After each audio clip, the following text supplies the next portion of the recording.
He swallowed, the movement visible in his taut throat, a nervous bobbing of his Adam's apple. Yes, Commodore. Sir. His mind, trained for order, steeped in the meticulous minutiae of naval regulation and the exact numerical categorization of every conceivable item, scrambled frantically to reconcile this outlandish demand with the hallowed pages of the standard Naval Supply Catalog. He was prepared for anything. Ammunition shortages that required inventive field solutions, rationing disputes that devolved into shouting matches over single ounces of powdered milk, or even a sudden infestation of aggressive, highly territorial land crabs in the PX, the post-exchange, that required an immediate emergency, deployment of bug bombs, but garter belts? That was firmly, unequivocally, outside the quick-step purview of expected combat logistics. The very concept sent a disquieting, utterly unmilitary shiver down his spine. It felt personal. Bumble slammed his fist down again, a heavy, resounding thud that rattled the entire desk, sending pens scattering like fleeing battalions. This time, the impact sent tremors through a half-empty glass of what appeared to be muddy, brackish water, the color of stale bilge, but which Bumble, with unwavering conviction, swore was freshly purified spring water, filtered personally through 3 layers of coconut husks, and a salvage coffee filter.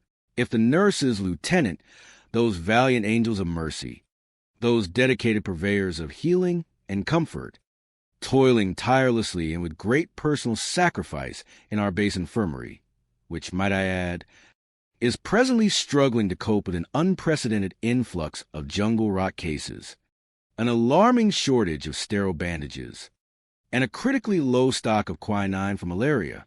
But I digress. If those nurses, the very backbone of our healing infrastructure, need garter belts, Lieutenant, then you snap to it. Do you hear me? You move with alacrity. I mean, you shake a leg, perform a veritable fandango of procurement. You perform miracles of requisitioning. Oh, you know what I mean, man. A sense of immediate and overwhelming urgency. Quick step. Immediate and unequivocal action. This is not a request. It is a directive from the highest echelons of this command. He leaned forward, his crimson face mere inches from Quickstep's nose, his breath, hot and smelling faintly of stale cigars and antacids, washing over the younger officer. This is a matter of morale. Quickstep, utmost critical, indispensable moral. Do you comprehend the existential gravity of a lack of proper foundational undergarments in wartime? It could cripple the war effort.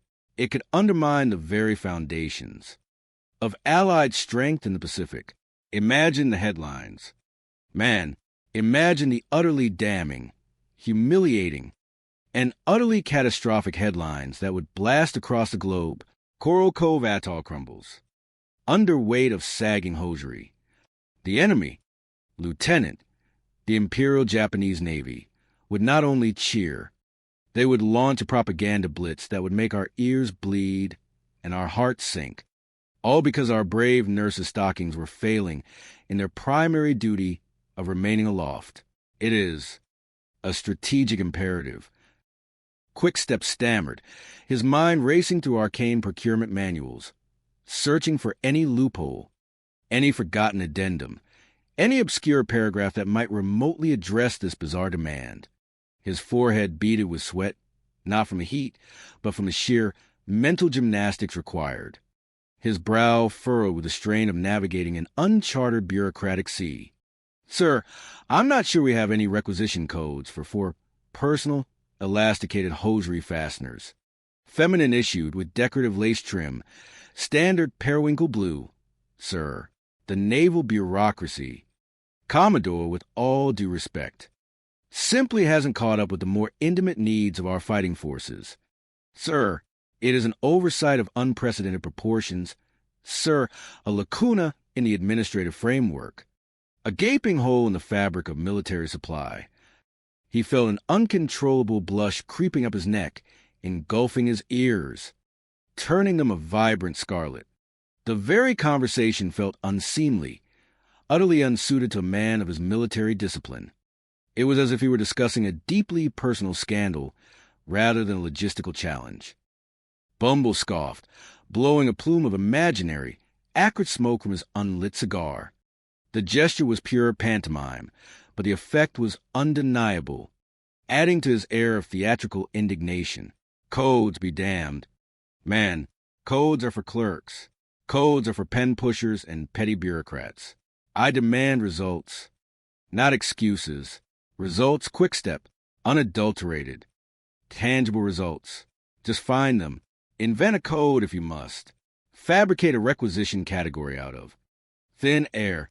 Declare them tactical hosiery stabilizers or female leg accoutrements. High priority. Do whatever it takes. Quick step. Employ ingenuity. Utilize initiative. Unleash the full force of your administrative. Cunning. What a war. Quick step. What an utterly, profoundly, ridiculously bewildering, frustrating, and morally bankrupt war this has become. I tell you, man, my spirit is being tested. My very soul is being tried in the crucible of military absurdity. Everything, absolutely everything, is on my shoulders, man. The weight of the entire Pacific Theater, indeed, the entire global conflict, rests solely upon these aging, yet still surprisingly robust shoulders of mine. He dramatically slapped both shoulders for emphasis, grunting slightly with the effort, causing a fresh tremor to ripple through his desk and a nearby pile of urgent dispatches to slide. Perilously close to the edge, a lone, petrified cockroach, its antennae twitching nervously, scuttled across a pile of urgent messages, seeking refuge in the darkest corner of the office, fleeing the imminent chaos. Even the cockroach, it seemed, sensed the encroaching madness.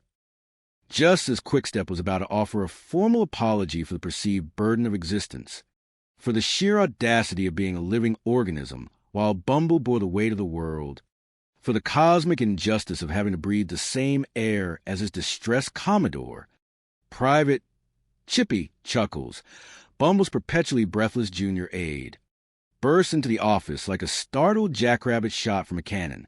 Chippy, a nervous young man whose cap was always askew, a testament to his habit of constantly running into door frames during moments of panic, and whose glasses perpetually threatened to slide off his nose, usually during moments of extreme urgency, when he needed them most, skidded to a halt with an audible squeak of his worn sandals.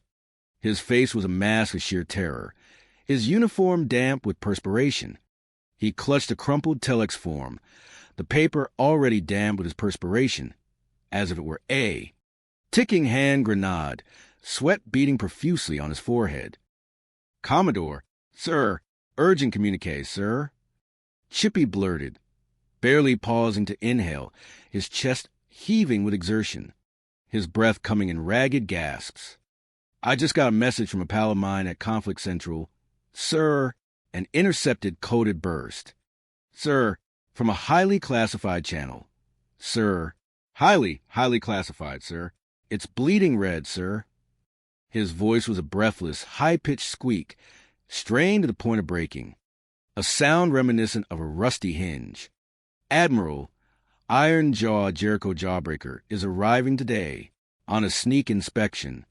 Sir, an unscheduled, unexpected, unannounced early arrival, ahead of schedule, totally unexpected.